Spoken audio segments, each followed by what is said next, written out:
सौतेली माँ की रसोई। माँ, झाड़ू पोछा बर्तन सब कर दिया मैंने। अब मैं स्कूल जा रही हूँ। आपने मेरा टिफिन बना लिया? अगर बना दिया है तो दे दो ना छोटी माँ। नहीं, मैंने तेरा टिफिन नहीं बनाया। जा जाकर अपने दोस्तों के टिफिन में से कुछ खा लेना। मुझे मत बोल, मैं क्या तेरी नौकरानी हूँ? तभी अंदर से किंजल तैयार होकर आती है। माँ, मैं स्कूल जा रही हूँ। रुक जा बेटी, ये ले अपना टिफिन तो लेती जा। मैंने तेरे लिए मैक्रोनी बनाई है। वाह, मैक्रोनी! माँ, ये तो मेरी फेवरेट है। थैंक यू सो मच माँ। अरे मेरी प्यारी बच्ची, आराम से जाना। और तू क्या मेरी शक्ल देख रही है? बोला ना चल जाए यहाँ से। बेचारी स्वाति बिना टिफिन लिए ही स्कूल चली जाती है। दरअसल रूपरेखा गजेंद्र सिंह की दूसरी पत्नी थी। उसकी पहली पत्नी शीला की मौत कैंसर के कारण हो गई थी। शीला अपने पीछे महीने भर की बेटी स्वाति को छोड़ गई थी। तब गजेंद्र को स्वाति की चिंता सताने लगी। इसीलिए अपनी बच्ची की देखभाल के लिए अब उसने दूसरी शादी करने की ठानी और रूपरेखा से शादी कर उसे घर ले आया। रूपरेखा शुरू में तो स्वाति के साथ अच्छे से रही, लेकिन जब शादी के साल भर बाद उसने खुद की बेटी को जन्म दिया तो उसका सारा प्यार अपनी बेटी किंजल की तरफ चला गया और बचपन से ही स्वाति और उसमें भेदभाव करने लगी। ले मेरी बच्ची, ये ले दूध पी ले, बॉर्नवीटा डालकर बनाए, तुझे पसंद है ना? माँ, मुझे भी बॉर्नवीटा डालकर दूध पीना है। एक मारूंगी ना खींच कर, तेरी शक्ल भी है दूध पीने लायक। मुफ्त का दूध नहीं आ रहा, बड़ा महंगा आता है। इतने में गजेंद्र काम से लौट आता है। क्या हुआ स्वाति, गुड़िया का मुंह क्यों बना हुआ है? पापा, मुझे भी दूध पीने का मन है। रूपरेखा, तुमने इसके लिए दूध नहीं बनाया? वो इसे थोड़ी सी खांसी थी ना, इसीलिए मैंने नहीं बनाया। उससे कफ होता है ना। कोई बात नहीं, तुम इसे बॉर्नवीटा डालकर दूध दे दो। परसों मैं शहर से दोनों बेटियों के लिए लाया था ना। और हाँ, सोने के वक्त इसे खांसी की दवाई पिला देना। जी ठीक है। रूपरेखा मुंह बनाकर रसोई में चली जाती है। रूपरेखा बड़ी चालाक थी। वो अपनी सगी और सौतेली बेटियां दोनों में भेदभाव करती थी। ऐसे ही कुछ दिन बाद उनके एग्जाम आने वाले थे। ये वाला प्रश्न कितना मुश्किल है, मुझसे तो हल ही नहीं हो रहा। कौन सा प्रश्न? मुझे दिखाओ किंजल, मैं तुम्हारी हेल्प करती हूँ बहन। नहीं, कोई जरूरत नहीं है मेरी बेटी को कुछ भी पढ़ाने की। वो तुमसे ज्यादा समझदार है, समझी? पढ़ मेरी बच्ची, तू खुद पढ़। और तू चलकर कपड़े धो और उसके बाद शाम का खाना भी बना कर रख ले अभी से। फिर तेरे पापा आ जाएंगे और खबरदार जो उनसे कुछ भी बताया कि कपड़े तूने धोए हैं और खाना भी तूने बनाया है। अगर उन्हें ये पता चला ना तो मुझसे बुरा कोई नहीं होगा, समझी? जा अब काम कर। लेकिन माँ, मेरे पेपर आने वाले हैं। तो तूने कौन सा पढ़ लिख कर कलेक्टर लग जाना है? चुपचाप से जो कहा है वो कर, समझी? ऐसा कहकर रूपरेखा स्वाति को डांट फटकार कर काम करने के लिए भेज देती है। स्वाति बेचारी छोटे नन्हे हाथों से ढेर सारे कपड़े धोती है। जैसे ही गजेंद्र के आने का वक्त होता तो वो स्वाति को पढ़ने बिठा देती और खुद घर के कामकाज में जुट जाती। शाबाश, मेरी दोनों बेटियां कितनी होशियार हैं। दोनों ऐसे ही पढ़ लिख कर मेरा नाम रोशन करना। वही तो मैं भी उन दोनों से कहती हूँ और इसीलिए दोनों को हर चीज लाकर हाथ में देती हूँ। एक पानी का ग्लास तक नहीं उठाने देती इनको। स्वाति बेटी तो पिछले 2 घंटे से लगातार पढ़ रही है। क्यों स्वाति बेटी? हाँ छोटी माँ। शाबाश। अच्छा रूपरेखा, खाना बन गया तो लगा दो। जी बस तैयारी, मैं अभी लगा देती हूँ। रूपरेखा जानबूझकर स्वाति को गजेंद्र के सामने पढ़ने बिठा देती, लेकिन वो ये नहीं जानती थी कि रोज रोज इस तरह किताब लेकर बैठने से स्वाति को पढ़ाई से काफी लगाव होने लगा था और अब उसका ध्यान पढ़ाई में खूब लगने लगा। जबकि रूपरेखा किंजल को दिन रात पढ़ने के लिए बिठाए रखती, लेकिन फिर भी वो बस नाम के लिए किताब खोलकर बैठी रहती। एक दिन, तुझे मैंने कहा था मेरे सारे कपड़े अच्छे से प्रेस करने, लेकिन तुमने अभी तक एक भी कपड़ा प्रेस नहीं किया। वो माँ, घर के बाकी काम निपटाकर अभी फ्री हुई हूँ। लाओ अभी कर देती हूँ। तो तू क्या एहसान कर रही है काम करके? इतना राशन पानी खाती है तो काम भी तो करेगी ना। चल जा अब मेरे कपड़े प्रेस कर। अभी तो मुझे 2 चैप्टर्स याद करने के लिए रह गए हैं और माँ ने काम दे दिया। कोई बात नहीं, सारा काम निपटा लेती हूँ, फिर पढ़ने बैठूंगी। यही सोचकर वो घर के कामकाज में जुट जाती है, लेकिन वो देर रात तक उसे कोई न कोई काम में लगाए रखती और अपनी बेटी को पढ़ने के लिए बिठाए रखती। रात को जब सब सो जाते तो स्वाति चुपचाप पढ़ने बैठी रहती और सुबह के 4 बजे तक पढ़ती रहती, जिसका नतीजा ये होता कि स्वाति के एग्जाम में अच्छे नंबर आते हैं और किंजल जो सारा दिन पढ़ती रहती उसके बेहद ही कम नंबर आते। ना जाने ये छोकरी पढ़ती कब है, थोड़ी देर पढ़कर भी इतने अच्छे नंबर ले आती है। ऐसे ही समय बीता और अब दोनों बेटियां जवान हो गई। स्वाति ने 12वीं पूरी कर ली। पापा, मुझे आगे की पढ़ाई के लिए बेंगलुरु जाना है और अपनी मरी हुई माँ का सपना पूरा करना है। आप हमेशा कहते थे ना कि माँ बोलती थी कि वो अपनी बेटी को अफसर बनते हुए देखना चाहती है। मैं माँ का सपना पूरा करना चाहती हूँ पापा। ठीक है मेरी बच्ची, तू जाना चाहती है तो मैं तुझे रोकूंगा नहीं। लेकिन ये सुनकर सौतेली माँ बुरी तरह जल भुन जाती है। मैं देखती हूँ कैसे ये अपना सपना पूरा करती है। सुनिए, मैं क्या कह रही थी जी, अपनी किंजल भी स्वाति के साथ चली जाएगी तो ठीक रहेगा। वो भी अपने आगे की पढ़ाई वहीं पूरी कर लेगी और दोनों बहनों का साथ भी हो जाएगा, तो हमें किसी तरह की कोई चिंता भी नहीं रहेगी। ठीक कहती हो तुम रूपरेखा। गजेंद्र इस बात के लिए मान जाता है, लेकिन रूपरेखा के मन में तो अलग ही प्लान चल रहा था। देख किंजल, मैं चाहती हूँ कि तू वहाँ जाकर इस स्वाति की बच्ची को इतना परेशान करे कि ये कभी अपना सपना पूरा न कर पाए। स्वाति और किंजल ट्रेन पकड़कर बेंगलुरु चली जाती हैं और वहीं रहकर पढ़ाई करने लगती हैं। लेकिन किंजल वहाँ स्वाति को किसी न किसी बहाने से परेशान करती रहती। स्वाति, मेरे सर में दर्द हो रहा है, मेरे लिए कॉफी बना दो ना। अच्छा ठीक है, अभी बना कर लाती हूँ मैं। इसी तरह वो किसी न किसी काम में उसे लगाए रखती, लेकिन जैसे ही किंजल खुद पढ़ने के लिए बैठती तो उसे नींद आ जाती और उसी वक्त स्वाति पढ़ने बैठ जाती। अब कभी बीच में छुट्टियों में वो दोनों घर भी आती तो रूपरेखा अपनी रसोई में बस अपनी सगी बेटी की पसंद का खाना बनाकर ही उसे खिलाती। ये सब देख स्वाति की आंख तो भर आती है, लेकिन वो किसी से कुछ नहीं कहती। फिर एक रोज एक बड़ी सी गाड़ी उस गाँव में आती है, जिसके आगे पीछे और भी कई सारी पुलिस की गाड़ियाँ होती है। लगता है कोई बड़ा अफसर आया है अपने गांव में। गजेंद्र भाई, ये तो आपके घर की तरफ जा रहे हैं। हाँ चलो चलकर देखते हैं। गजेंद्र जैसे ही अपने घर पहुंचता है, तभी रूपरेखा भी हॉर्न सुनकर बाहर आ जाती है। उस गाड़ी से स्वाति और किंजल बाहर आती हैं। मैं जानती थी मेरी किंजल मेरा नाम जरूर रोशन करेगी। तू बड़ी अफसर बन गई ना बेटी। आप गलत समझ रही है माँ, ये सब मेरा नहीं बल्कि स्वाति का है। वो IAS बन गई है। ये सुनकर रूपरेखा के पैरों तले जमीन खिसक जाती है, तो वहीं गजेंद्र का सीना गर्व से फूल जाता है। पापा, मैंने माँ का सपना पूरा कर दिया। शाबाश मेरी बच्ची, आज तेरी मरी हुई माँ को तुझ पर गर्व होगा। हाँ पापा, वो मुझे कहीं न कहीं जरूर आशीर्वाद दे रही होगी। छोटी माँ, आप अपनी बेटी को आशीर्वाद नहीं देंगी? रूपरेखा की आंखों में पछतावे के आंसू थे। वो स्वाति से माफी मांगती है। फिर उस रोज पहली बार रूपरेखा अपनी रसोई में स्वाति की पसंद की ढेरों डिशेस बनाती है, जिसे खाकर स्वाति बड़ी खुश होती है, क्योंकि इतने सालों में ये पहली बार था जब सौतेली माँ की रसोई में स्वाति की पसंद का कुछ बना हो। भले ही बेटी सौतेली हो या सगी, अगर वो ठान ले तो अपने माँ बाप का नाम रोशन कर सकती है। ताने, तकलीफ और तिरस्कार उसकी सीढ़ी बन सकते हैं। अगर वो हिम्मत ना हारे तो काफी आगे बढ़ सकती है, और यही स्वाति ने इस कहानी में साबित कर दिया।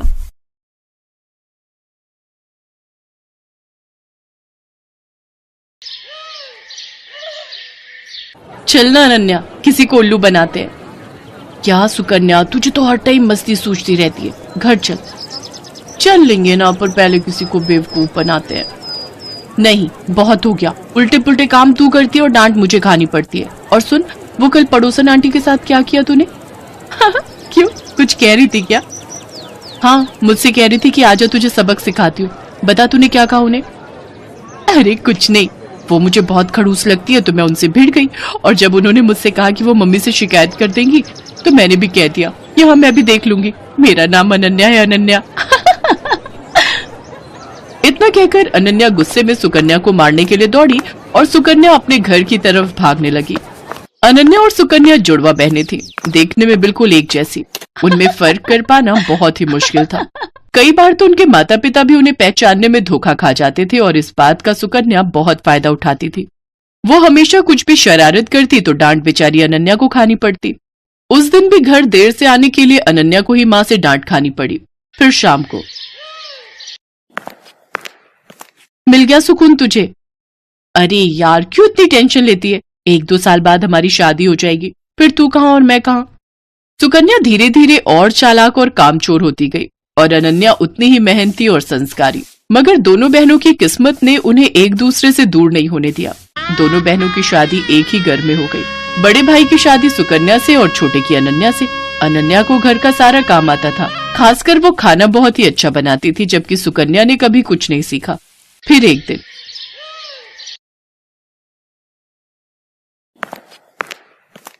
अरे बैठकर टीवी देख रही हो, पहले जाकर कपड़े तो धो लो। माँ जी, आप अनन्या को बोल दो ना, सुबह से मैं ही तो घर का सारा काम कर रही हूँ, बर्तन धोए और फिर खाना भी बनाया। अच्छा, सॉरी बेटा, मुझे लगा कि वो सब अनन्या ने किया है। नहीं माँ जी, सारे काम मैंने किए, वो तो बस अभी निकली है अपने कमरे से। अच्छा, रुको जरा, अभी खबर लेती हूँ उसकी।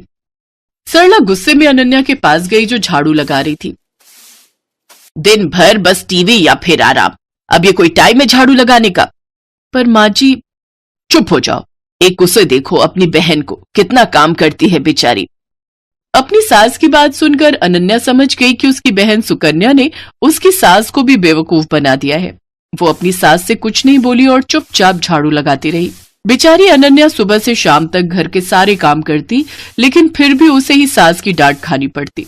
फिर एक दिन, अरे बहू चल मेरे साथ रसोई में, आज मिलकर खाना बनाते हैं। ठीक है माँ जी, आप चलो मैं आती हूँ। सरला रसोई की तरफ चली गई और सुकन्या सीधे अनन्या के कमरे में। अरे अनन्या, वो तुझे माँ जी बुला रही है खाना बनाने के लिए। अच्छा बस अभी जाती हूँ। सुकन्या ने एक बार फिर अनन्या को बुद्धू बना दिया था और बेचारी अनन्या को पता ही नहीं था कि उसकी सास ने उसे नहीं बल्कि सुकन्या को बुलाए है। उधर रसोई में, आ गई, कहाँ रह गई थी? चलो एक काम करो, तुम आटा गूंथ दो, मैं सब्जी काट देती हूँ। ठीक है माँ जी। अनन्या ने बहुत जल्दी और बहुत अच्छा आटा गूंथा था, जिसे देखकर सरला बहुत खुश हुई। और फिर, क्या बात है, इतनी जल्दी और इतना अच्छा आटा गूंथ दिया। अरे तुम अनन्या को कुछ सिखाती क्यों नहीं हो? उसे तो कुछ भी नहीं आता। अनन्या समझ गई थी कि उसकी सास सरला उसे सुकन्या समझ रही थी और वो ये भी समझ गई थी कि रसोई के काम से बचने के लिए कामचोर सुकन्या ने उसे सरला के साथ भेज दिया। उसे सुकन्या पर बहुत गुस्सा आया, लेकिन वो कुछ बोली नहीं। ऐसे ही वक्त बीतता गया। सरला की नजर में घर का सारा काम सुकन्या करती थी, रसोई सुकन्या ही संभालती थी, जबकि अनन्या सिर्फ दिन भर टीवी देखती थी, जबकि सच इससे बिल्कुल उलट था। और फिर एक दिन, अरे बेटी सुकन्या। जी माँ जी बताइए। उस दिन जो तुमने हलवा बनाया था ना, वो बादाम वाला, मेरा खाने का बहुत मन हो रहा है, मेरे लिए बना दो ना।